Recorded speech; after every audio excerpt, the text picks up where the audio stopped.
بسم الله الرحمن الرحيم الرحمن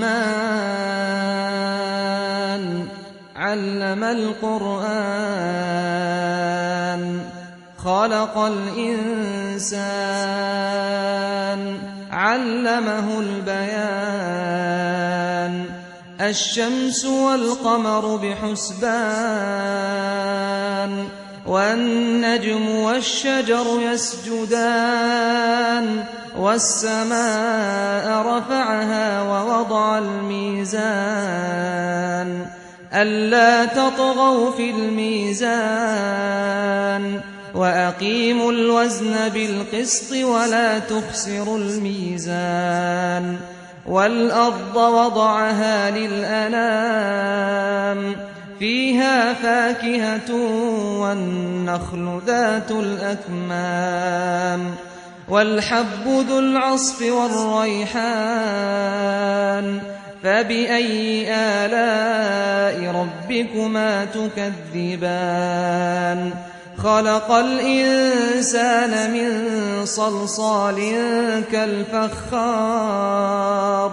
وخلق الجان من مارج من نار فبأي آلاء ربكما تكذبان رب المشرقين ورب المغربين فبأي آلاء ربكما تكذبان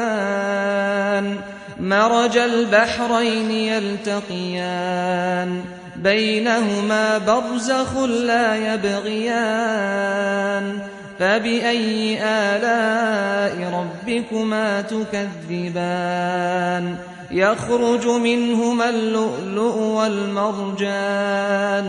فبأي آلاء ربكما تكذبان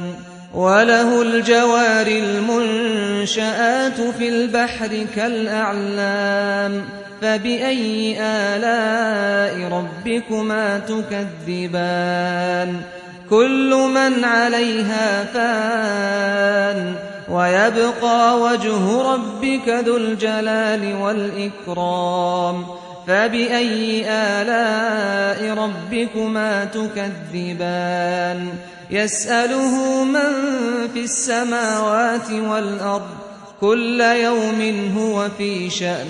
فبأي آلاء ربكما تكذبان سنفرغ لكم أيها الثقلان